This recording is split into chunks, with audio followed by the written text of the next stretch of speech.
यहाँ गौशाला बनेगी। बस्ती में फ्री कर लीजिए आप लोग फ्री।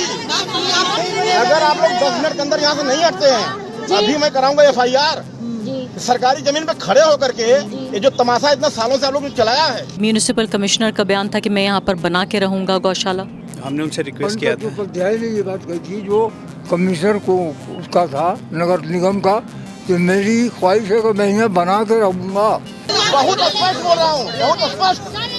गौशाला ही बनेगी, पहले मैं हटाने वाला था। यहाँ मेरे पीछे आप देखते हैं कि एक मरी हुई जो गौवंश है उनको हम देख सकते हैं यहाँ पर। और ये समझिए कि यहाँ खड़े होना मुश्किल है। यहाँ लोगों के घर भी हैं, परिवार रहते हैं, बच्चे रहते हैं। यहाँ खड़े होना मुश्किल है, इतनी सड़ांध यहाँ पर आ रही है कि मुश्किल हो रहा है यहाँ पे रहना। यहाँ पर ये पहले बगीचा था, तो बगीचे में सभी लोग बच्चे भी खेल लेते थे, घूम फिर लेते थे, कुछ कर लेते थे। यहाँ पर फल भी होता था, सब कुछ था, उससे यहाँ पर एटमॉस्फेयर भी बहुत अच्छा था।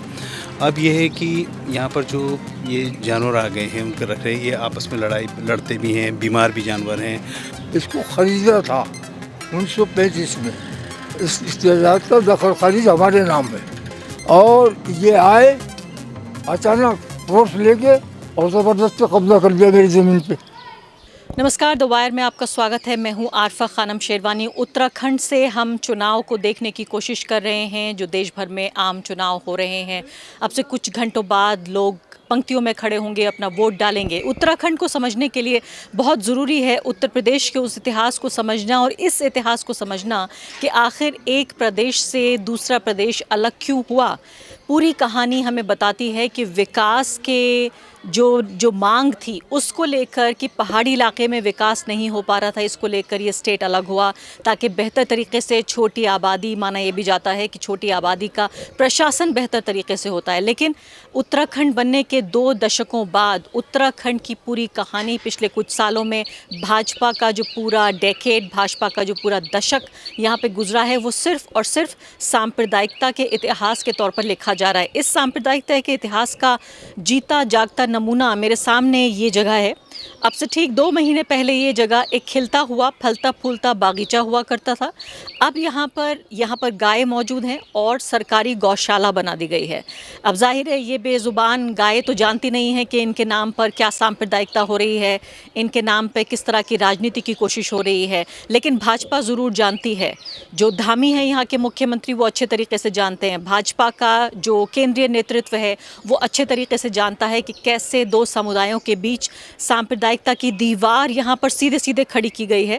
यहाँ जो इस ज़मीन के मालिक हैं वो ये बता रहे हैं कि लगभग 90 साल पुरानी उनकी ये ज़मीन है। 1935 से लेकर अब तक अचानक प्रशासन के लोग एक दिन आए और कहा कि ये नज़ूल की ज़मीन है, तुम्हारी नहीं है, और अब हम इस पर गौशाला बनाएंगे। लगभग 2 महीने का वक्त गुजर रहा है जब ये पूरे सांप्रदायिकरण की ये ज़मीन जो बिछी उत्तराखंड में, बनफूलपुरा में जो मस्जिद और मदरसा ढाया गया, उससे पहले इस गौशाला से यहाँ पर शुरुआत की गई।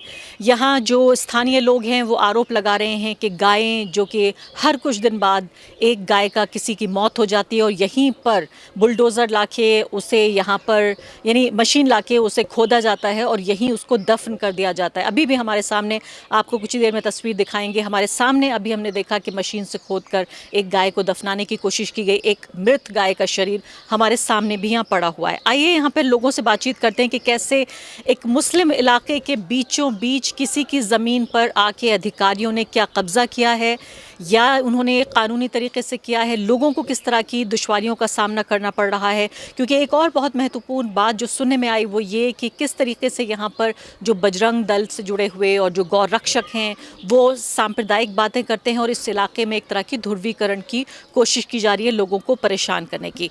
यहाँ जिनकी ये ज़मीन है, जो मालिक हैं, जो बता रहे हैं अपने आप को, वो अदालत भी गए हैं इस पूरे मामले को चैलेंज करते हुए। मैं उनसे ही समझने की कोशिश करती हूँ कि कैसे इस पूरे इलाके को इस्तेमाल किया जा रहा है ताकि एक हिंदू मुस्लिम विभाजन की कोशिश की जाए।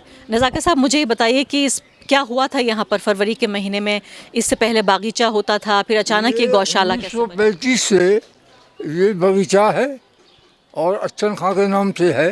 इसको ख़रीदा था 1935 में। इस जायदाद का दखल खरीद हमारे नाम है, ठीक है। और ये आए अचानक फोर्स लेके और ज़बरदस्ती कब्जा कर दिया मेरी ज़मीन पे।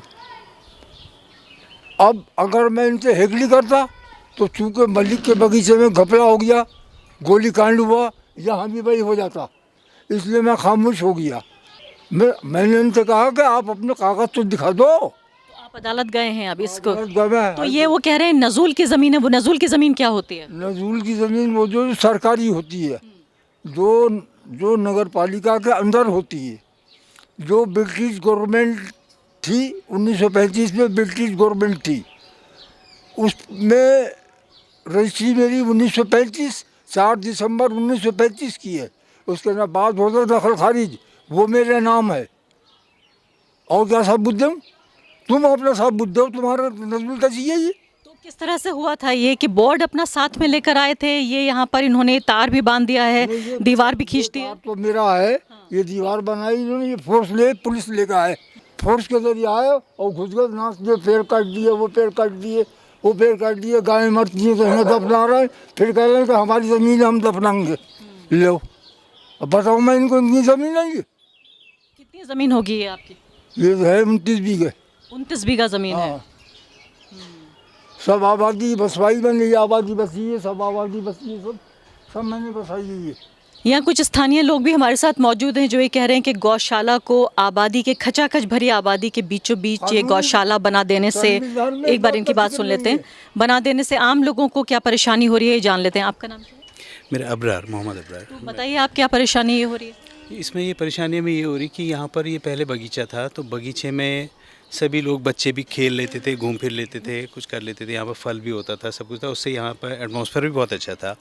अब ये है कि यहाँ पर जो ये जानवर आ गए हैं, उनके रख रहे हैं, ये आपस में लड़ते भी हैं, बीमार भी जानवर हैं, उससे दिन भर डस्टिंग होती है यहाँ पर, और लड़ाई रात भर ये चीखते भी रहते हैं।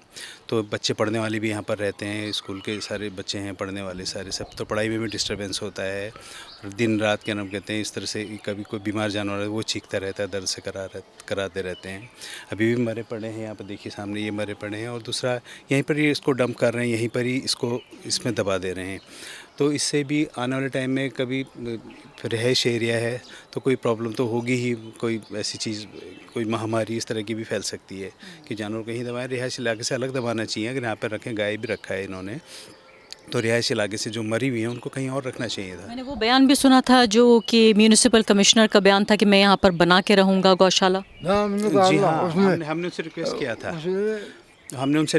था, ध्यान ने ये बात कही थी, जो कमिश्नर को उसका था, नगर निगम का, कि मेरी ख्वाहिश है कि मैं इन्हें बना के रहूँगा। इसको अखबार में भी आ गया था, वो मैंने कोर्ट में भी सबमिट किया है। हमने उनसे रिक्वेस्ट किया था कि यहाँ पर सर बच्चों के लिए खेलने के लिए एक वो बना दें, कोई यहाँ पर खेलने के लिए कुछ ग्राउंड बन जाए, या खेलने के लिए कुछ भी पार्क बन जाए, इसका रिक्वेस्ट किया था। तो कहने लगा अभी 6 महीने तक तो अभी नहीं करेंगे, क्योंकि ये 6 महीने हमें यहाँ पर रखना है। कुछ ऐसा हाई कोर्ट का आदेश है कि हमें जल्दी से कहीं पर इनका गायों की व्यवस्था करनी है।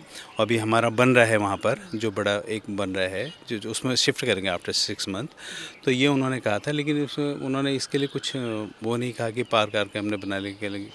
तो हमने कहा अभी पार्क बना दीजिए। अभी आप ये देखिए कि मैं यहाँ रिकॉर्डिंग कर रही हूँ इस कार्यक्रम की, और यहाँ मेरे पीछे आप देखते हैं कि एक मरी हुई जो गौवंश है उनको हम देख सकते हैं यहाँ पर। और ये समझिए कि यहाँ खड़े होना मुश्किल है, यहाँ लोगों के घर भी हैं, परिवार रहते हैं, बच्चे रहते हैं, यहाँ खड़े होना मुश्किल है। इतनी सड़ांध यहाँ पर आ रही है कि मुश्किल हो रहा है यहाँ पे रहना। एक तरह से लगता है कि ठान लिया है प्रशासन ने कि फसल उगाई जा रही है, फसाद की फसल, यानी कि जहाँ परेशानी नहीं है वहाँ भी बीज डाल के एक तरह से उसकी फसल उगाई जाए, ये पूरी कोशिश हो रही है। चुनाव से ठीक पहले फरवरी के महीने को चुना गया ताकि जो है अप्रैल के आते आते ये खेती पक जाए। और जिस तरह से पूरे एक दशक में यहाँ भाजपा की सरकार रही है, 5 महत्वपूर्ण सीटें, 5 ही सिर्फ सीटें, लेकिन महत्वपूर्ण सीटें हैं 2014, 2019, और वे चाहते हैं 2024 में भी विकास की कोई बात ना हो।